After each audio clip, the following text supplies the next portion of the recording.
The success today was originated from the determination to revive the soil, leading to the application of the theories on land development to solve the problem of soil deterioration, which was the big challenge for Khao-Changum subdistrict in the past. Before 1985, the area of Khao-Changum subdistrict was badly degraded. The problems concerning skeletal soil, shallow soil surface, and soil erosion, as well as the sale of topsoil, have all contributed to the land degradation more and more without the forest, without any cultivation. The local people gathered together their plots of land of more than 96 hectares and humbly donated them to His Majesty King Bhumibol Adulyadej the Great in the hopes that the land could be revived to its former fertility. His Majesty the late King graciously accepted them under his care and gave the guidance for an experiment to restore the degraded soil.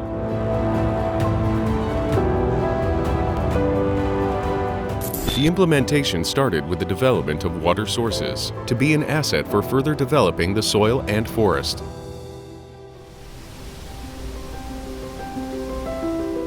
The once barren land has been turned into a fertile area from the benevolence of His Majesty King Bhumibol Adulyadej the Great, who visited Khao-Changum area and gave a royal initiative to study ways to revive the degrading soil and make it suitable for cultivation. Experiments, planning, a proper management system, and finding the right plants for the conditions of the area were implemented in the form of a small development study center.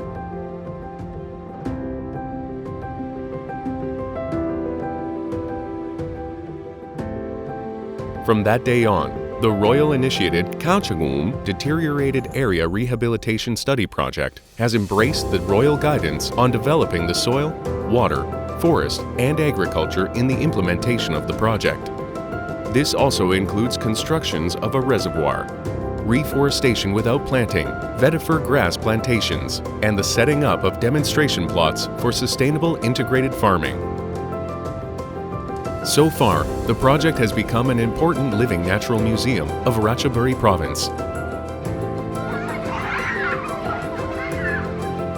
It is a learning place and ecotourism destination for farmers, youth, and the general public of the area and other regions to study and visit. They can take the knowledge gained back to help revive the soil on their own land, to benefit sustainable agriculture and forest conservation.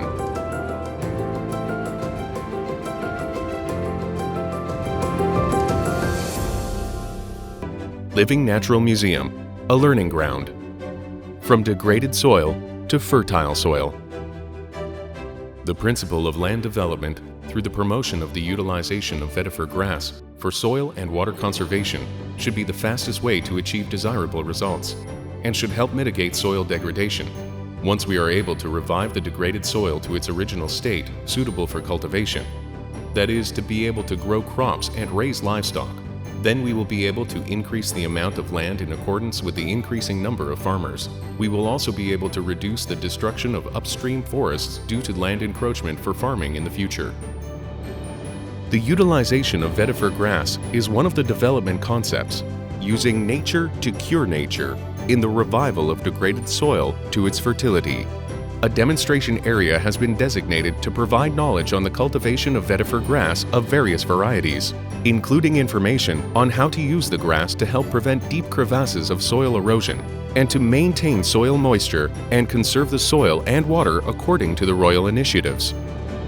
Moreover, the project also provides the basic knowledge on soil to allow visitors adequate grasp of understanding and ways to resolve soil problems in those individual areas, correctly and directly.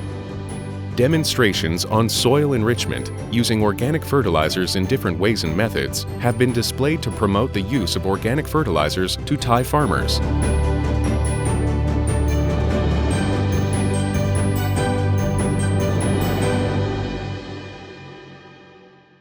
Living Natural Museum, a learning ground. Water, the origin of fertility. His Majesty King Bhumibol Adulyadej the Great attached great importance to the development of water sources, which is key to the development and rehabilitation of natural resources. The project has adopted the royal initiatives on water management by digging and constructing a reservoir.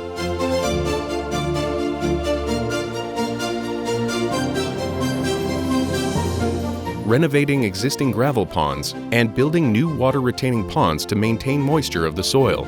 This will gradually make the land become suitable for cultivation.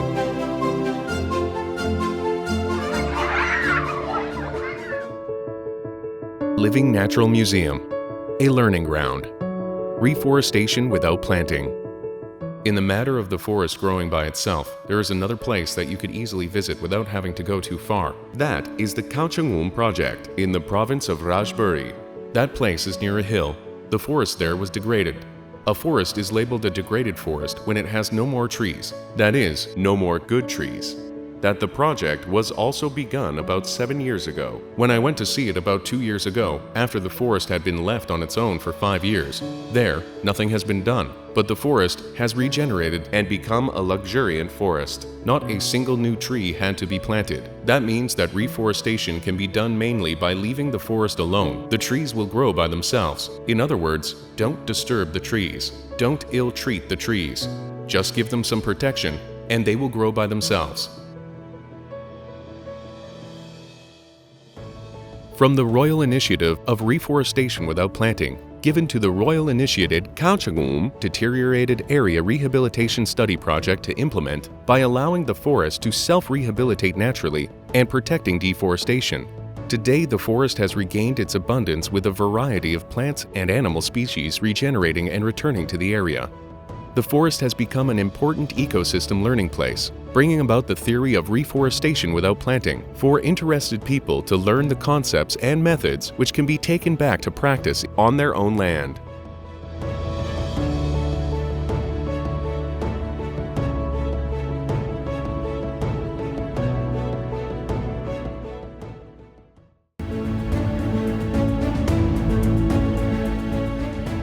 The Royal-initiated Khao-Changum Deteriorated Area Rehabilitation Study Project has revived the soil through the extension of the development principles for the land, creating a new life to live with happiness in a sustainable manner, and to pass on the royal determination and love for this land endlessly.